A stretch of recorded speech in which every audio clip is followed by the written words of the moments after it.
दिल्ली की पूर्व सीएम और आप नेता आतिशी ने एक प्रेस कॉन्फ्रेंस को संबोधित करते हुए कहा, आम आदमी पार्टी के वरिष्ठ नेता और दिल्ली के पूर्व उप मुख्यमंत्री मनीष सिसोदिया के खिलाफ तथाकथित क्लासरूम घोटाले के तहत दर्ज मामला भाजपा द्वारा दर्ज किए गए झूठे मामलों की श्रृंखला की एक और कड़ी मात्र है।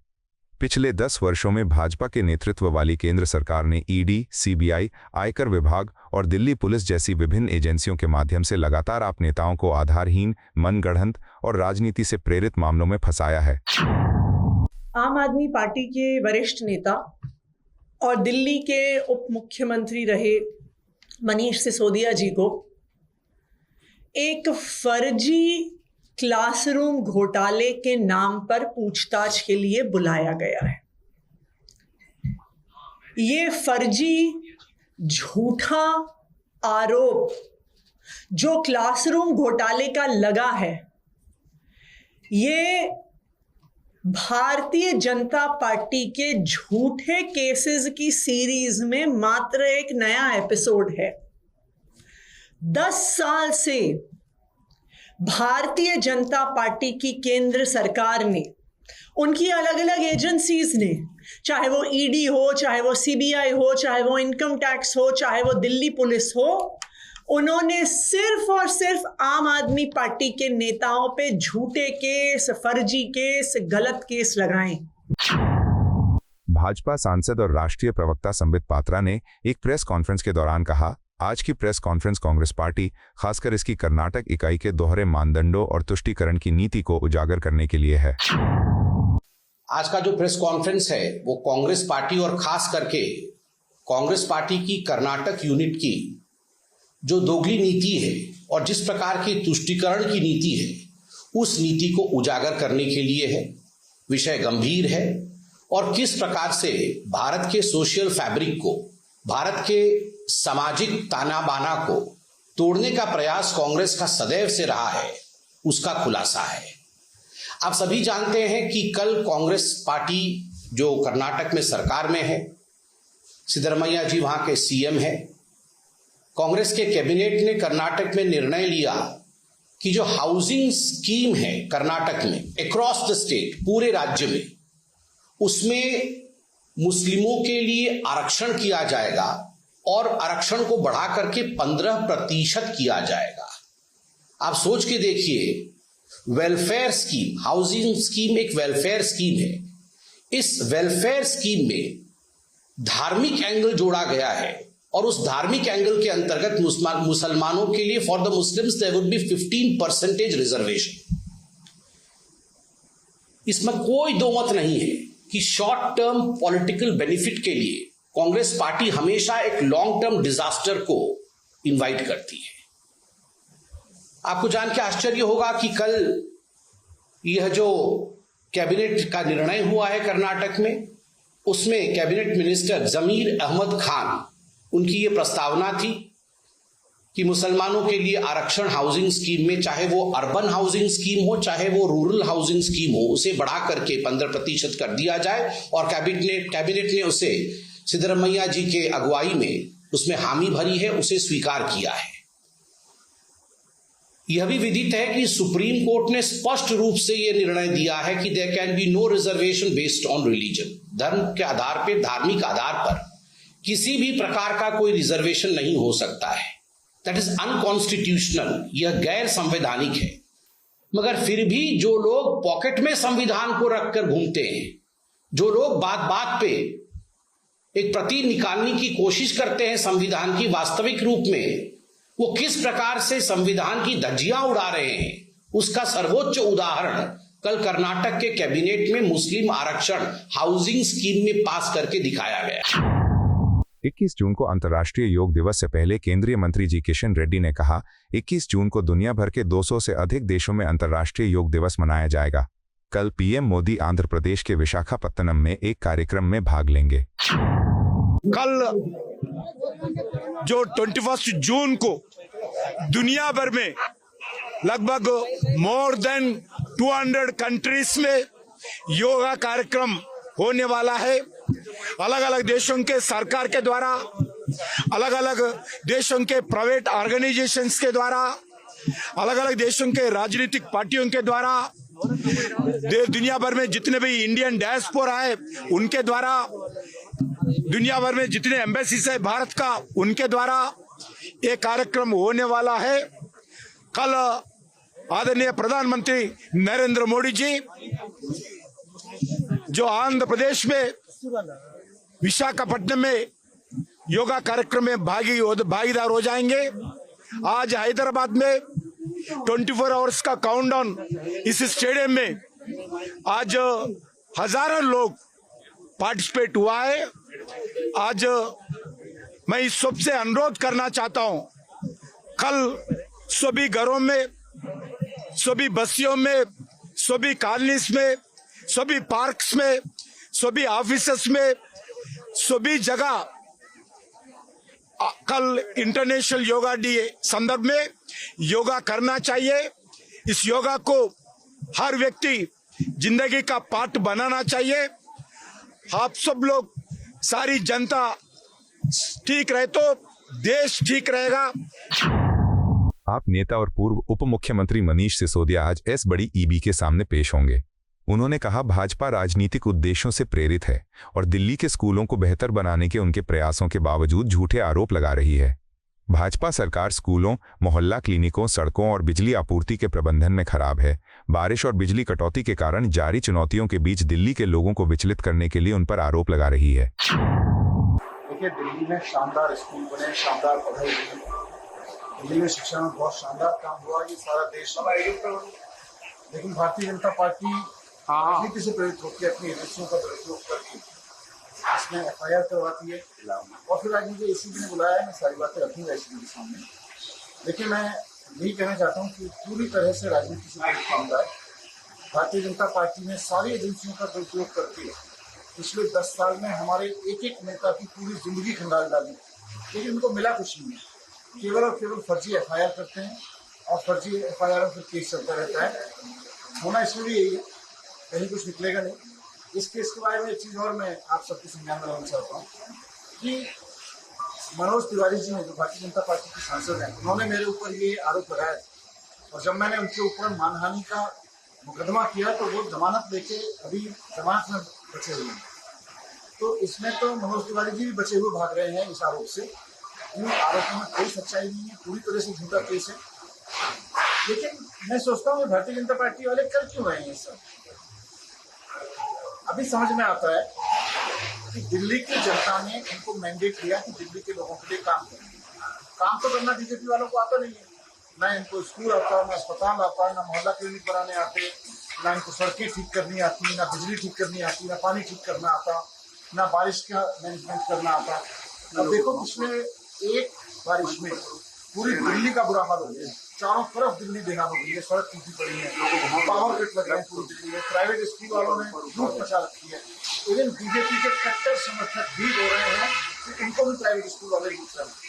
वैसे में भारतीय जनता पार्टी जनता का ध्यान भटकाने के लिए इनसे काम तो हो नहीं रहा। इस तरह के फर्जी केस करते हैं, FIR निकलेगा कभी कुछ नहीं, क्योंकि पहले भी कुछ नहीं निकला था। फर्जी केस करते हैं, लेकिन जनता का मुद्दों से ध्यान भटकाने के लिए। आपको संबंध के बारे में पूछा तो उन्होंने कहा कि तो पंजाब से केजरीवाल को कहना पड़ेगा, इसलिए मैंने कहा ना, पूरी दिल्ली में ना बीजेपी के किसी कार्यकर्ता को समझ में आ रहा है कि उनकी सरकार क्या करने वाली है, दिल्ली में क्या कर रही है। इनके कार्यकर्ता भी प्राइवेट स्कूल के हाथों में हैं। इनके कार्यकर्ता बीजेपी के कट्टर समर्थक भी ट्वीट कर रहे हैं कि पावर कट से बुरा हाल है, सड़कों का बुरा हाल हो गया दिल्ली में, एक बारिश में पूरी दिल्ली बेहाल हो गई। और ये केजरीवाल को गाली देने हैं, दूसरी ये FIR कराने में बिजी है। तो इनको कुछ आता था तो है, केवल फर्जी FIR करनी है। दिल्ली की सीएम रेखा गुप्ता शालीमार बाग के रामबाग में आत्मयोग संस्थान द्वारा आयोजित योग सत्र में शामिल हुईं। उन्होंने कहा, योग हमारे जीवन में इतनी गहराई से समा गया है कि ये अब हमारी दिनचर्या का हिस्सा बन गया है। दुनिया योग दिवस को बहुत उत्साह, जोश और उत्सवी भावना के साथ मनाती है। अब हम देशवासियों के अंदर इस तरीके से समा गया है कि वो जीवन पद्धति का हिस्सा बन गया है और बड़े शौक के साथ में, बड़े उत्साह के साथ में देश भर में ये योग दिवस एक त्योहार के तरीके से मनाया जाता है। और केवल देश में नहीं, पूरे विश्व में।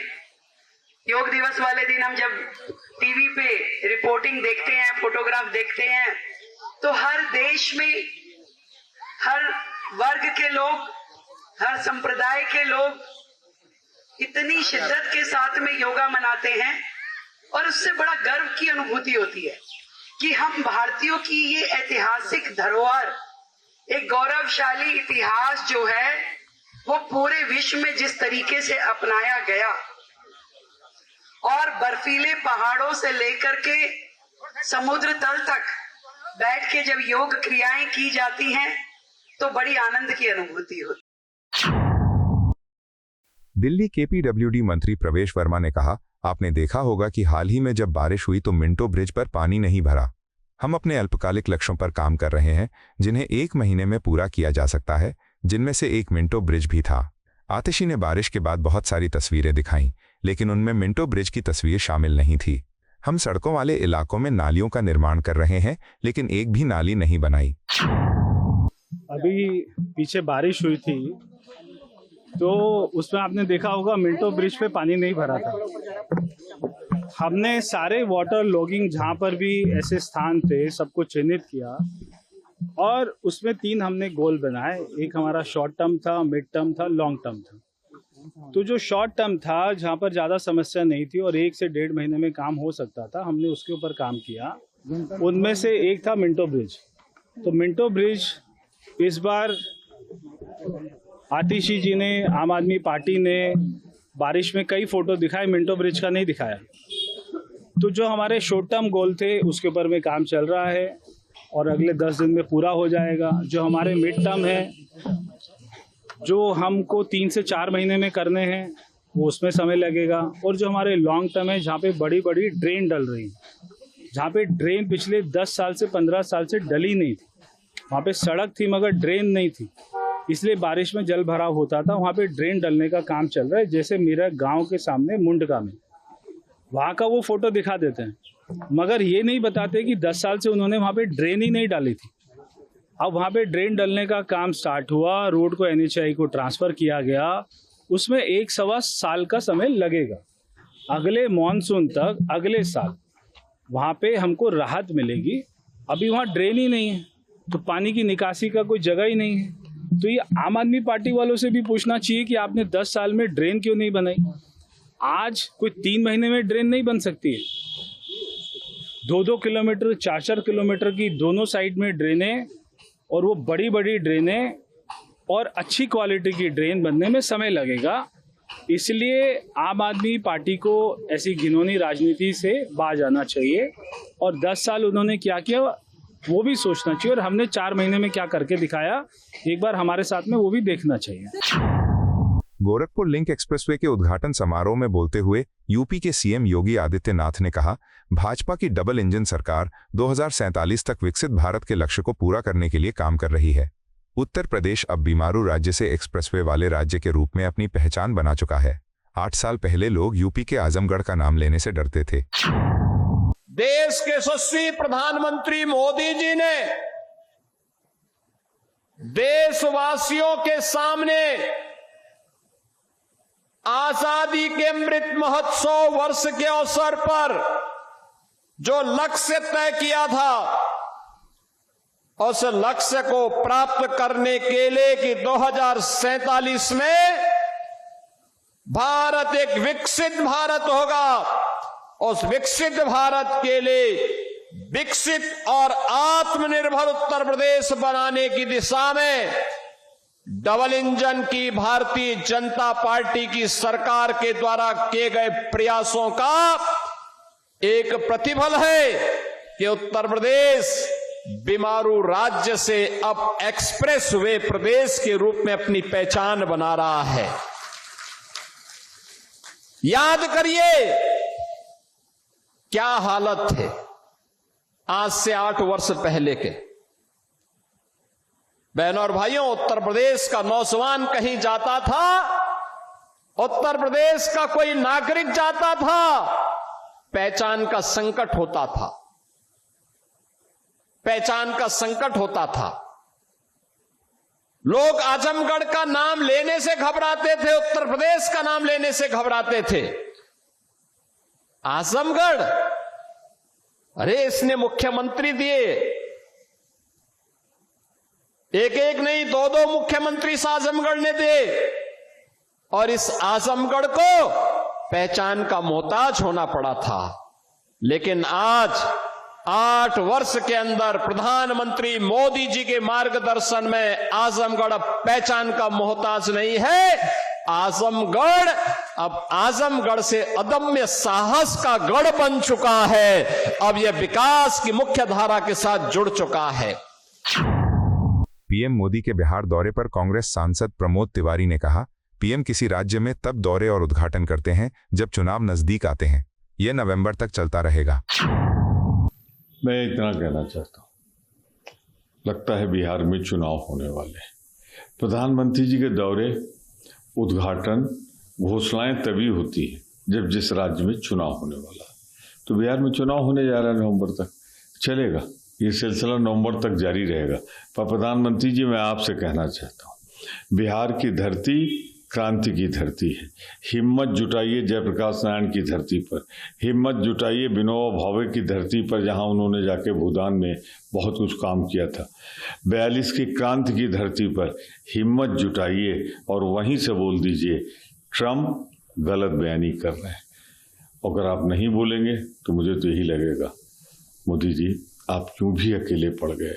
जो ये हुआ था ना आपका सिंदूर ऑपरेशन, एक देश भी आपके साथ नहीं खड़ा हुआ था। आपकी विदेश नीति पूरी तरह फेल हो गई। आपको यह वीडियो पसंद आया हो तो इसे लाइक करें, हमारे चैनल को सब्सक्राइब करें।